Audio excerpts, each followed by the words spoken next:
yang memberikan kesempatan kepada saya untuk berbagi kebenaran firman Tuhan siang hari ini yang tentu saya sendiri pun masih belajar dalam kebenaran firman. Saya merenungi, saya bertanya kepada Roh Kudus apa yang ingin saya bagikan, apa yang harus saya bagikan kepada teman-teman semuanya. Tentu beberapa minggu ini teman-teman semua sudah mendengar banyak hal dari Papi Mami, bahkan sepanjang 1 tahun lebih ini teman-teman, ini kedengaran gak ya? Teman-teman sudah mendengar banyak hal dari Papi Mami. Namun siang hari ini menariknya adalah Roh Kudus memberi saya memberi pengertian yang baru kepada saya melalui ayat ini. Mari kita sama-sama buka dari 2 Petrus 1 ayat 2 sampai 11. Sambil teman-teman membuka, teman-teman bahwa banyak orang akhir-akhir ini semuanya mereka percaya dengan Kristus, mereka bilang bahwa mereka mengenal dengan Tuhan, mereka bilang bahwa mereka mengalami Tuhan, tapi pada kenyataannya bahwa hidup itu seperti berjalan di tempat, seperti tidak ada yang bisa membedakan antara kita dengan orang dunia, seperti tidak ada yang membedakan dengan cara pandang kita atau pola pikir kita ataupun karakteristik kita dengan orang-orang dunia.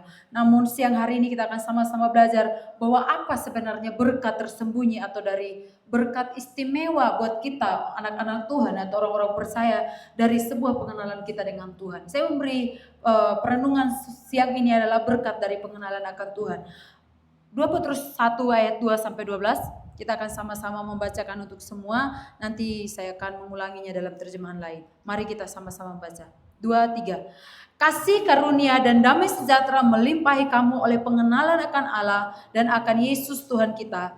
Karena kuasa ilahinya telah menganugerahkan kepada kita segala sesuatu yang berguna untuk hidup yang saleh, untuk pengenalan kita akan Dia yang telah memanggil kita oleh kuasanya yang mulia dan ajaib. Dengan jalan itu Ia telah menganugerahkannya kepada kita janji-janji yang berharga dan yang sangat besar, supaya olehnya kamu boleh mengambil bagian dalam kodrat ilahi dan luput dari hawa nafsu dunia yang membinasakan dunia. Justru karena itu kamu harus dengan bersungguh-sungguh berusaha untuk menambahkan kepada imanmu kebajikan, dan kepada kebajikan pengetahuan, dan kepada pengetahuan penguasaan diri, kepada penguasaan diri ketekunan, dan kepada ketekunan kesalehan. Dan kepada kesalehan kasih akan saudara-saudara, dan kepada kasih akan saudara-saudara kasih akan semua orang. Sebab apabila semuanya itu ada padamu dengan berlimpah-limpah, kamu akan dibuatnya menjadi giat dan berhasil dalam pengenalanmu akan Yesus Kristus Tuhan kita. Tetapi barang siapa tidak memiliki semuanya itu, ia menjadi buta dan picik, karena ia lupa bahwa dosa-dosanya yang dahulu telah dihapuskan. Karena itu saudara-saudaraku, berusahalah sungguh-sungguh supaya panggilan dan pilihanmu makin teguh. Sebab jikalau kamu melakukannya, kamu tidak akan pernah tersandung. Dengan demikian kepada kamu akan dikaruniakan hak penuh untuk memasuki kerajaan kekal, yaitu kerajaan Tuhan dan Juru Selamat kita, Yesus Kristus. Amin. Amin.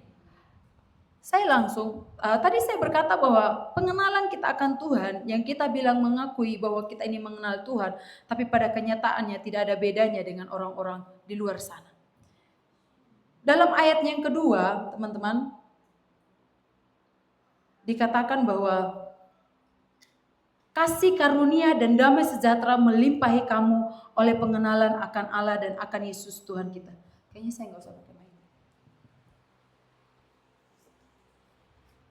Namun yang unik dan luar biasanya adalah kalau dilihat dari terjemahan lain itu sangat luar biasa. Dalam terjemahan Amplified berkata demikian. Grace and peace, that special sense of spiritual well-being, be multiplied to you in the true intimate knowledge of God and of Jesus our Lord. Apa yang dimaksud? Saya mencoba memparafrase, pengenalan akan Tuhan itu menghasilkan. Terjemahan sesungguhnya bukan seperti itu, tapi saya memparafrase untuk lebih dipahami lagi. Pengenalan akan Tuhan akan menghasilkan anugerah dan damai sejahtera, yaitu terkhususnya hal spiritual akan dilipat gandakan terkhususnya dalam hal kebenaran dan intimasi kita dengan Tuhan. Kalau dalam terjemahan barunya berkata, kasih karunia dan damai sejahtera melimpahi kamu oleh pengenalan akan Allah dan akan Yesus Kristus, akan Yesus Tuhan kita. Tapi kalau dalam terjemahan bahasa Inggrisnya lebih spesifik lagi. Lebih bicara kepada spiritual kita dan kebenaran dalam hubungan intimasi kita dengan Tuhan. Kenapa saya memulainya dengan kata seperti itu, seperti yang dicantumkan dalam ayat 2? Karena seperti yang saya bilang tadi, tidak ada yang membedakan kita dengan orang-orang di luar sana.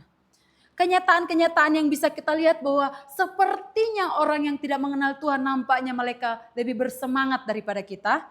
Nampaknya mereka lebih pintar dari kita. Nampaknya mereka lebih diberkati dari kita dan lain sebagainya.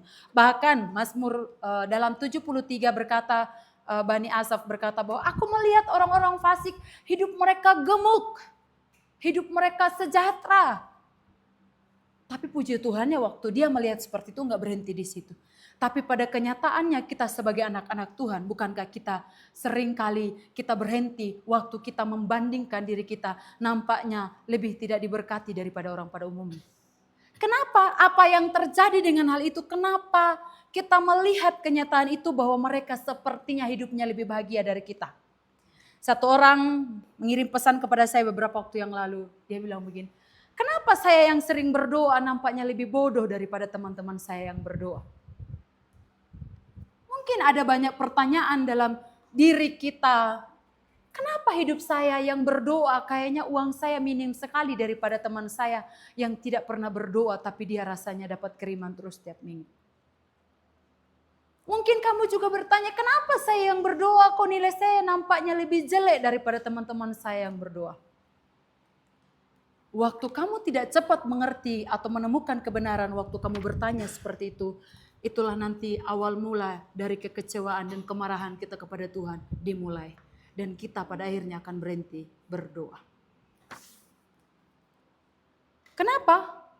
Kenapa? Kenapa? Dan kenapa? Ayatnya yang ketiga, luar biasa sekali.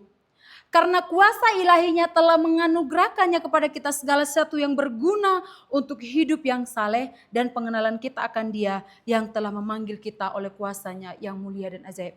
Ada kata yang bilang begini, karena kuasa ilahinya telah menganugerahkannya kepada kita segala sesuatu yang berguna untuk hidup. Segala sesuatu, kita terlalu sering sekali mendengar orang berkata bahwa waktu kamu ketemu dengan Tuhan Yesus, kamu ketemu segalanya. Amin. Tapi apa yang terjadi setelah kita berkata demikian? Firman Tuhan menjanjikan bahwa waktu kita ada dalam kodrat ilahi, ada dalam Tuhan, kita dianugerahkan segala sesuatu yang berguna untuk hidup. Tapi kenyataannya apa? Sepertinya enggak ada. Apa yang dimaksud bahwa dianugerahkan segala sesuatu?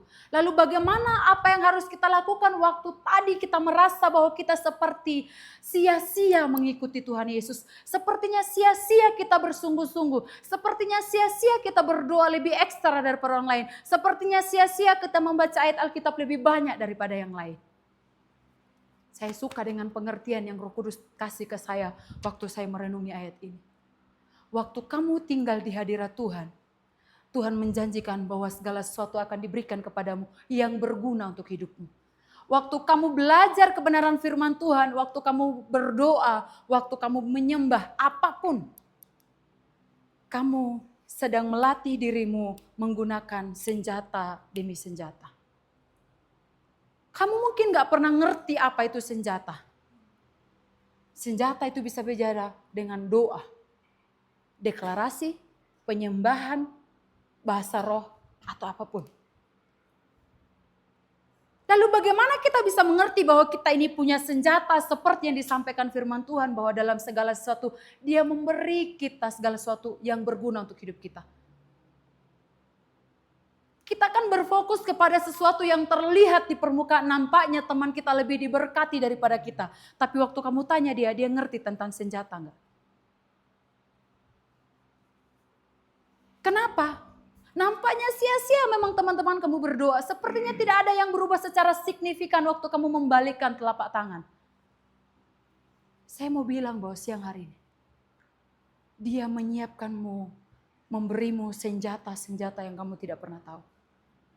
Dan Dia mengajarimu menggunakan senjata-senjata. Jangan kau pikir bahwa kau berdoa, kau doling setiap hari itu gak ada gunanya. Nanti waktu kamu keluar, waktu Tuhan bilang kamu berdoa, doling. Kalau kamu gak pernah ngelatih dirimu, kamu gak akan pernah memakai senjata. Waktu kamu mungkin beranggapan apa sih itu deklarasi.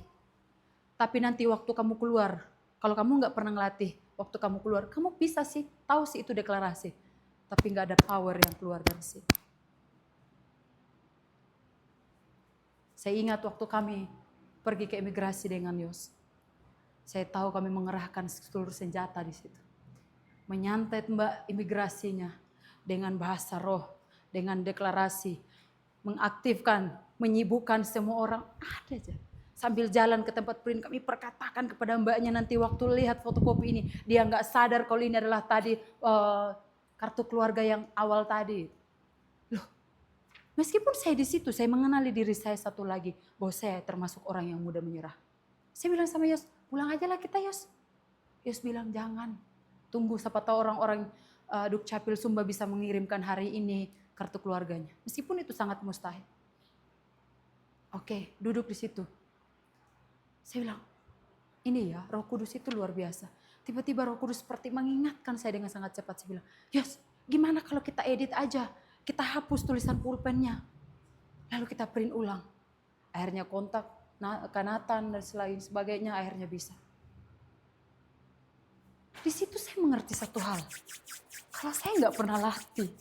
Atau Yos pun nggak pernah latihan. Ya udah pasrah, pulang lagi. Jadi kadang kita berpikir bahwa segala sesuatu yang rohani itu seperti sia-sia.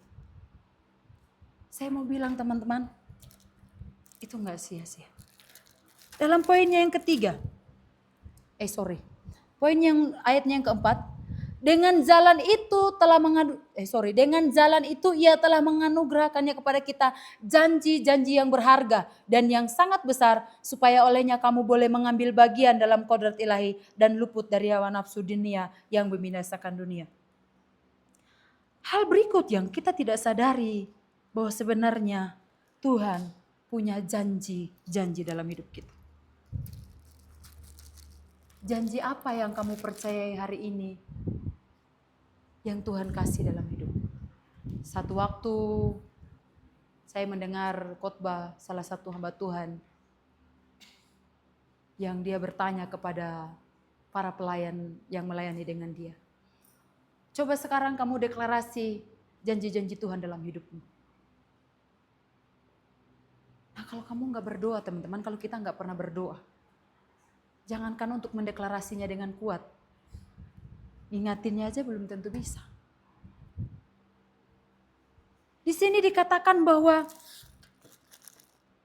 kenapa kita membandingkan diri dengan orang lain karena kita tidak mengerti bahwa janji Tuhan besar dalam hidup kita. Karena kalau kita ngerti, ya kita akan terus punya pengharapan meskipun apapun tantangannya. Saya ingat dengan satu ayat yang jadi rema buat saya beberapa hari yang lalu, dari terjemahan lain saya lupa terdapat di mana. Waktu kamu susah, kamu berdoa. Waktu kamu gembira, kamu menyembah Tuhan, memuji Tuhan. Lalu saya bingung. Lalu kalau saya nggak berdoa, kalau saya nggak memuji Tuhan, berarti saya nggak lagi susah. Saya juga nggak lagi gembira. Kemungkinan saya lagi stres. Ada banyak orang yang kita temui dia nggak berdoa, dia nggak memuji Tuhan. Kamu pernah nggak ada di fase itu? Nggak mau berdoa, nggak mau juga memuji Tuhan. Coba kamu ingat-ingat, jangan waktu itu kamu lagi stres. Saya ada pernah di fase itu, nggak mau doa, nggak mau memuji Tuhan. Kenapa? Karena nggak punya pengharapan. Kalau saya ingat waktu itu bahwa saya ini punya janji-janji Tuhan dalam hidup saya, ya waktu saya susah saya akan berdoa dong. Dan waktu saya bergembira saya akan memuji Tuhan. Ini bukan kalah, itu ada di ayatnya. Mungkin nanti kakak-kakak yang satu grup dengan saya yang tulis rema itu, saya buat rema itu beberapa hari. Waktu kamu susah berdoa, waktu kamu bergembira muji Tuhan. Nah kita nggak muji Tuhan, kita juga nggak berdoa. Berarti bukan susah, bukan gembira, stres. Jadi waktu kita mengerti bahwa janji Tuhan itu besar dalam hidup kita nggak akan membandingkan diri kita dengan orang lain. Kita nggak akan pernah capek, si kok nampaknya lebih pintar dari saya ya. Saya pernah ada di fase itu teman-teman. Dulu saya iri dengan dua kakakmu Felia dan Mega. Saya iri dengan Debbie. Tahu apa penghiburannya? Roh Kudus hibur orang itu ya beda-beda ya. Biasakan papi mami berdoa sama kakak berdua itu jam 3 pagi. Satu kali Roh Kudus bilang gini. Saya tahu dia cara menghibur. Emang pernah papi mami nyuruh Mega sama Felia pergi belanja di pasar? Iya ya. Kau pernah? Enggak tahu ya, seingatku apa aku yang enggak pernah lihat. Kalau urusan belanja aku, berarti aku dipercaya di area itu kan sebenarnya. Hal sepelenya seperti itu. Iya ya. Kita terlalu berfokus melihat sesuatu yang kita tidak punya, si A punya. Akhirnya kita tidak mensyukuri apa yang kita punya. Ayatnya yang kelima dan ketujuh. Ayat kelima sampai 7 maksudnya. Justru karena itu kamu harus dengan sungguh-sungguh berusaha untuk menambahkan kepada imanmu kebajikan dan kepada kebajikan pengetahuan. Tiang, tar.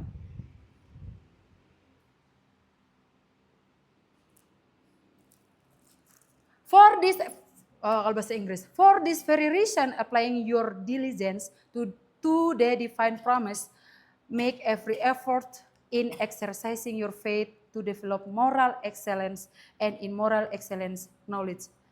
Dia buat dalam kurung insight understanding. Saya mencoba mengartikannya bahwa oleh karena itu lakukan segala upaya dalam menjalankan iman untuk mengembangkan kebajikan, pengetahuan, wawasan. Pengetahuan dimaksud adalah wawasan dan pemahaman.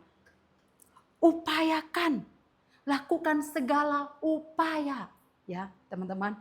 Lakukan segala upaya. Kamu tahu papi mami selalu bilang bahwa waktu kamu sudah melo, kalau kamu rasanya nggak bisa lagi makan makanan yang keras, bubur juga nggak bisa, pakai infus, katanya kan? Apa itu infus? Orang yang nggak bisa makan nasi, nggak bisa makan bubur, pakai infus kan? Cuman kalau kebanyakan makan infus terus, nggak bisa kita melakukan apapun. Waktu kelelahan, apapun kenyataan yang terjadi, nggak memberi harapan, apa yang kita lakukan? Kemana kita larinya? Tidak ada manusia yang kebal dengan dosa, teman-teman. Saya pun berdiri di tempat ini masih banyak hal yang harus Tuhan kikis, Tuhan bersihkan, Tuhan ubah dalam hidup saya. Tapi ini kebenaran firman Tuhan yang mengajari saya, yang Tuhan bicara dalam hidup saya. Waktu iman kita rapuh, ketekunan kita mungkin rasanya minus, apa yang kita buat?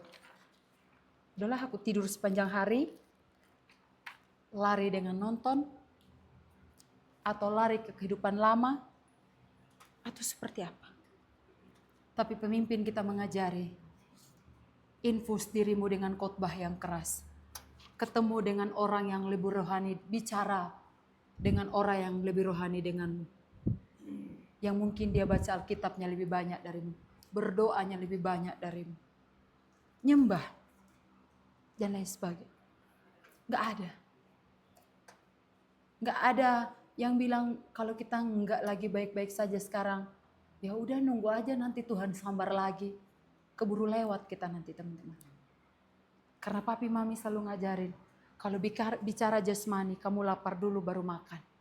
Tapi kalau bicara rohani, semakin kamu makan, semakin kamu lapar. Berarti waktu kita merasa hampa, justru disitulah kita makan. Karena di situ kita akan terus merasa lapar.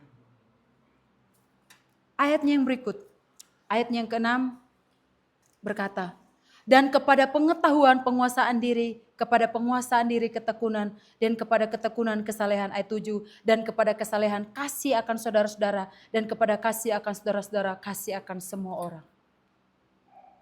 Kalau dalam terjemahan bahasa Inggris saya nggak baca, dari pengetahuan ke penguasaan diri. Waktu kamu mengerti bahwa betapa besarnya janji-janji Tuhan dalam hidupmu. Waktu kamu mengerti bahwa Dia menganugerahkan segala sesuatu yang berguna untuk hidup kita. Waktu kita mengerti bahwa kita harus berusaha untuk tekun di dalam iman. Maka pengetahuan itu yang akan terus jadi dasar dalam hidup kita. Yang menolong kita menguasai diri. Menguasai diri bicara dengan nafsu kedagingan kita. Kamu apa? Bicara nafsu kedagingan nggak selalu bicara pornografi. Tapi bicara nafsu, waktu orang tuamu mungkin bilang kami lagi butuh uang. Dan di situ giatmu pengen sekali untuk bekerja dan mencari uang untuk membantu. Salah nggak? Nggak salah. Baik. Cuman itu nggak kehendak Tuhan dalam hidup kita. Beberapa kali saya mendengar orang tua saya bercerita tentang uang, tentang apa, kesusahan, lain sebagainya. Muncul sindrom Savior dalam diri saya untuk pulang dan menjadi seorang penyelamat buat keluarga saya. Nampaknya gitu sih. Belum tentu juga, jangan sampai sana malah jadi beban. Nambah 1 piring kan makanan lagi. Ada banyak hal, keinginan-keinginan atau jeritan-jeritan jiwa karena kita lahir dari keluarga miskin dan kita menjadi orang yang kaya. Akhirnya penguasaan diri kita diuji dari uang, dari apapun. Tapi di sini pengetahuan menghasilkan penguasaan diri. Penguasaan diri melahirkan ketekunan. Dan ketekunan melahirkan kesalehan. Dan juga melahirkan, kalau dalam terjemahan bahasa Inggris, melahirkan kasih kepada saudara-saudara seiman. Waktu dari saudara-saudara seiman nanti itu yang akan menyebar luas kepada orang-orang lain, kepada orang-orang di luar saudara-saudara seiman. Kan gak mungkin kita bilang kita mengasihi jiwa-jiwa di luar sana. Tapi di antara kita gak punya kesatuan atau gak punya kasih dengan yang lain. Dan memang gak mudah teman-teman. Mengasihi teman-temanmu setiap hari kau lihat dia menyebalkan buat hidupmu, itu memang lebih gak mudah daripada kau mengasihi orang-orang di luar sana. Tapi orang-orang juga bilang mustahil sih kamu mengasihi orang-orang di luar sana. Yang bisa menolongmu setiap hari aja kamu sulit mengasihi dia. Hanya karena kau melihat kekurangan. Tapi itu yang Alkitab katakan. Kasih itu dimulai dari kasih persaudaraan, sesama orang Kristen, sesama orang percaya, sesama orang beriman. Setelah itu kita akan keluar kepada jiwa-jiwa. Saya percaya hari-hari ini kita sudah keluar kepada anak SMP atau kepada tempat-tempat pelayanan yang lain. Saya percaya karena kita sudah mulai bersatu, saling mendukung, saling mengasihi tempat ini. Dan waktunya kita bergerak keluar. Tapi bagaimanapun waktu kita sudah bersatu dan kita sudah bergerak keluar, firman ini harus terus kita ingat. Jangan sampai kita wow di luar, tapi di dalam sini kita tidak bersatu. Ayatnya yang berikut. Ayat 8, ini menarik sekali. Sebab apabila semuanya itu ada padamu dengan berlimpah-limpah, kamu akan dibuatnya menjadi giat dan berhasil dalam pengenalanmu akan Yesus Kristus Tuhan kita. Dia mengatakan bahwa apabila kamu melakukan semuanya yang tadi ini loh teman-teman, ayat-ayat sebelumnya, kamu mengerti bahwa kamu dianugerahi segala sesuatu yang berguna dalam hidupmu. Janji-janji Tuhan yang besar dalam hidupmu.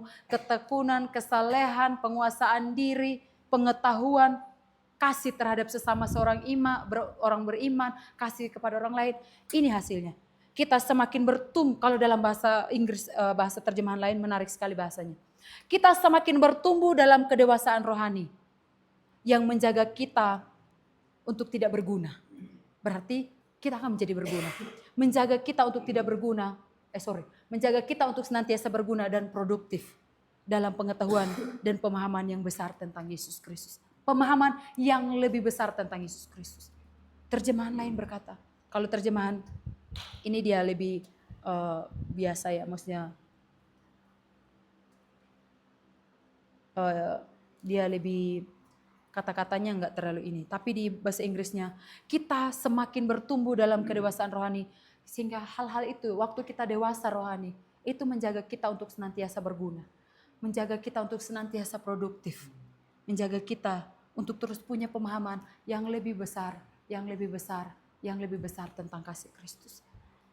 Karena orang yang punya pertumbuhan kedewasaan di dalam Kristus, dia enggak akan mudah puas dengan apapun yang Tuhan kasih. Karena firman Tuhan berkata, rahmatnya selalu baru setiap hari.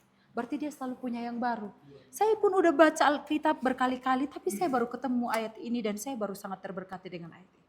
Apakah saya tidak pernah membacanya selama ini? Mungkin pernah juga orang mengkhotbahkannya dan saya mendengar.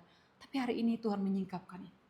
Iya ya, sebab apabila semuanya itu ada padamu, tadi itu yang dibilang di atas, dengan berlimpah-limpah kamu akan dibuatnya menjadi giat dan berhasil. Siapa sih orang yang gak mau berhasil? Cuman dulu bayangan saya tentang berhasil, tidak pernah membayangkan bahwa saya harus melewati proses. Berhasil dalam pengenalanmu akan Yesus Kristus Tuhan kita. Tapi bukan hanya di situ teman-teman, ayat berikutnya. Tetapi barang siapa tidak memiliki semuanya itu, ia menjadi buta dan picik. Karena ia lupa bahwa dosa-dosanya yang dahulu telah dihapuskan. Ini loh teman-teman, kenapa kita harus selalu tahu diri di hadapan Tuhan. Ingatkanku, ada lagu yang berkata, ingatkanku dari mana aku diambil. Ya, ingatkanku dari mana aku diambil. Waktu kita nggak membiarkan diri kita terus tinggal di hadirat Tuhan, berdoa, bersekutu dengan Tuhan, kita akan menjadi orang yang nggak tahu diri. Dengan awal, semua orang bisa memulainya dengan sangat kuat, tapi belum tentu mengakhirinya dengan kuat. Makanya firman Tuhan berkata, apa yang sudah kamu mulai dengan roh, jangan pernah mengakhirinya dengan daging. Kenapa? Kenapa Tuhan bisa bilang seperti itu sih? Kok Tuhan ragu kali ya sama kita? Itu contohnya. Ya karena dia tahu kita ini manusia yang penuh dengan kelemahan. Seperti sebentar kita dengan sangat on fire. Lalu seperti benih yang jatuh di semak duri, yang dihimpit dengan duri, akhirnya itu mati. Seperti tidak terlihat benih. Tapi mari kita jadi orang yang gak hanya sekedar seperti itu, on fire di dalam ruangan, tapi keluar kita. Kalau dalam terjemahan lainnya lebih luar biasa. Jangan kita buta rabun dekat. Mata rohani kita tertutup dengan kebenaran, bahkan tidak sadar akan kenyataan kalau kita sudah diampuni oleh dosa lama kita. Jangan kita buta. Mata rohani kita ini buta seringkali. Dan kita lupa kita dari mana kita diambil. Ayat yang berikut. Karena itu saudara-saudaraku berusahalah sungguh-sungguh supaya panggilan dan pilihanmu makin teguh. Sebab jikalau kamu melakukannya, kamu tidak pernah tersandung. Kalau dalam terjemahan lain berkata, semakin tekun memastikan panggilan dan pilihannya, perilaku kita mencerminkan dan meneguhkan panggilan kita dengan Tuhan. Bukan hanya supaya kita tidak tersandung, terjemahan lainnya menarik, tetapi melalui kerohanian kita menjauhkan orang lain dari dosa. Amplified berkata demikian. Bukan hanya supaya kita tidak tersandung. Waktu kita mengerjakan sungguh-sungguh panggilan dan pilihan Tuhan. Di sini dikatakan kita bukan hanya dipanggil ya. Di sini dikatakan, karena itu saudara-saudaraku berusahalah sungguh-sungguh supaya panggilan dan pilihanmu makin teguh. Sebab jikalau kamu melakukannya, kamu tidak akan tersandung. Di sini di Amplified berkata, bukan hanya kita yang tidak tersandung. Tapi dari hidup kita, dari kerohanian kita, menjauhkan orang lain dari dosa. Ayat yang terakhir. Dengan demikian kepada kamu akan dikaruniakan hak penuh untuk memasuki kerajaan kekal, yaitu kerajaan Tuhan dan juru selamat kita, Yesus Kristus. Menarik sekali. Kalau ayatnya yang lain, coba lihat. Bukan ayat yang lain, terjemahan yang baik. Berkata dalam terjemahan, dengan cara lain kita punya akses yang berlimpah ke dalam kerajaan kekal Allah.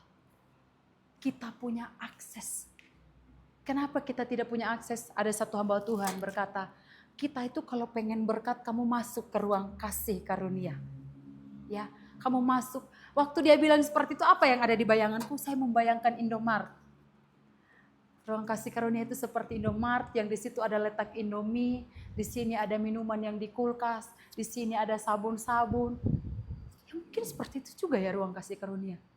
Waktu kita punya akses untuk masuk, ini loh Bapak, ada loh orang yang tidak berani meminta sama Tuhan.